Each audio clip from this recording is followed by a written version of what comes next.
Hey guys, thanks for joining us in Trying Science. Today we're going to be doing a cardiovascular lab. So get your running shoes, your pencil, some way to keep track of time, your heart, lungs, and brain, and let's go see what we can do.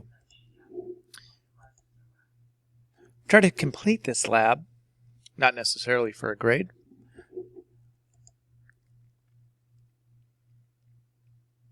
What are the main parts of this system? So if you've been playing along, you should know a lot about this cardiovascular system. Did you say the heart, the blood, and the blood vessels? If you did, those are the main parts. And the main function, of course, is to get that blood to transport materials through the body.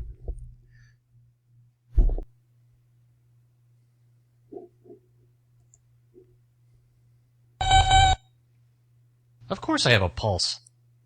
Try again.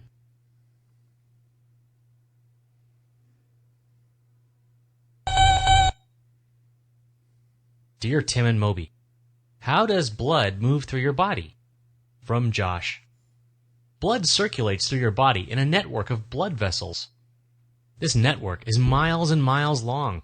Your heart, blood, and blood vessels make up your cardiovascular system, also known as your circulatory system. The cardiovascular system is responsible for a cycle that moves blood from the heart to every part of your body and back again. At the center of your cardiovascular system is your heart. The heart is a muscle that pumps blood through your body, and it handles 3 types of circulation. Your heart has its very own network of blood vessels that brings nutrients in and removes waste. This is called coronary circulation, the flow of blood within the heart itself. Pulmonary circulation is the flow of blood through the heart to the lungs. In the lungs, blood drops off carbon dioxide for you to breathe out. Then it picks up the oxygen that comes into the lungs when you breathe in. That oxygen-rich blood heads back to your heart, which brings us to systemic circulation. Systemic circulation brings oxygen to all the cells that need it and removes their waste products. Blood cycles through your body by moving from your heart to your arteries. It goes into smaller blood vessels called capillaries, and then into veins and back to your heart. Blood leaves your heart through a big artery called the aorta. Blood drops off its cargo of nutrients and oxygen, providing your cells with the fuels they need to do their jobs. Then it picks up carbon dioxide and other waste products, taking them away for disposal. Solid waste is dropped off at the kidneys, and carbon dioxide is exchanged in the lungs for a fresh supply of oxygen.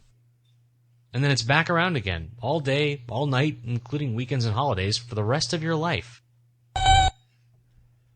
Do we have to do this now?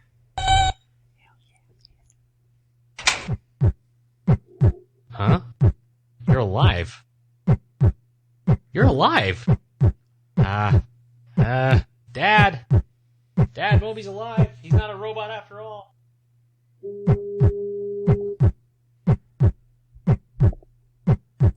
Alright guys, so just a quick reminder, if you haven't completed your notes, make sure you complete your notes here. In your notes packet. And let's get into the lab. Let's get into this. Lab time. Alright. Here we go. In your notes packet, I think it's page 11, you have the heart and exercise rate lab. And what you're going to do is basically test the amount of heart beats per minute after doing resting and after exercise. Okay? So in the first page, you can read some of your background information. Remember, the important purpose of this system is to transport nutrients and oxygen. And when they need more nutrients and oxygen because they're working hard, your heart has to work harder / faster to get the material to them. All right, what do you think is going to happen when you exercise to your heart rate? Make a hypothesis. All right, first thing we're going to do is record our resting heart rate. So just right now, without getting too excited, just simply take a pulse. Now you can find a pulse in a couple places. There's a pulse here in your neck, under your jaw, kind of halfway between the front of your neck and your ear, right about here.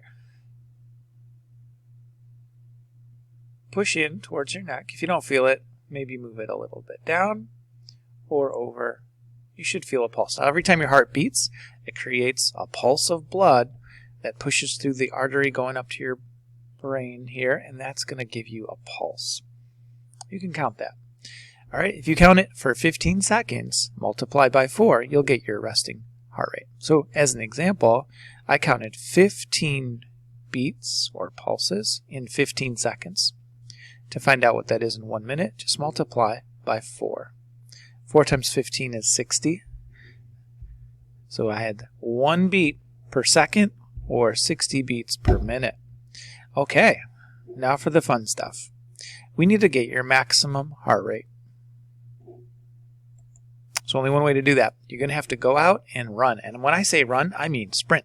You are being chased by a bear and you need to get out of there, okay? So what I had kids do here was run across 5 tennis courts and back as fast as they can. Of course, everybody wanted to sprint and race. So if you're at home, see how fast you can run down your street and back, okay? So it's far but fast. When you get back to your starting location, quickly grab your pulse, bring some sort of way to record time so you can see how long 15 seconds is, and you're going to count. I think it's going to be a little bit higher. You might get 20 beats in that 15 seconds. You might get 40 beats. Okay, multiply by 4 and put your maximum heart rate here. And then you can calculate your target for regular or athletic people. All right. Next, let your heart rate come back down a little bit towards normal and record your resting heart rate here in the 0. Now we're just going to take a jog, okay? It's a 2-minute jog, so bring some way to keep track of time. Jog for 2 minutes around your neighborhood. It's not about how fast or how far you get, it's just about the amount of time. So you have to keep up your jog for 2 minutes. Once you see 2 minutes have passed, stop, grab your pulse, record your time, your BPM here, and then do another 2 minutes, get a pulse, do another 2 minutes, 2 minutes. In class, we did this maybe 3 times. We did a couple of jogs, but hey, be an athlete. Do 20 jogs, okay? And then you can have some data, and you can kind of compare and see what happens to your pulse rate. Here's a place to graph your line of your heart rate compared to exercise. It'd be interesting to see what happens after a few minutes. After 10, after 20, are you able to keep it up? Does your heart rate go up more, stay the same? Does it start to drop off? Did it drop off because you stopped working as hard? I don't know. Everyone's different. And we got some conclusions. All right. So have fun with that.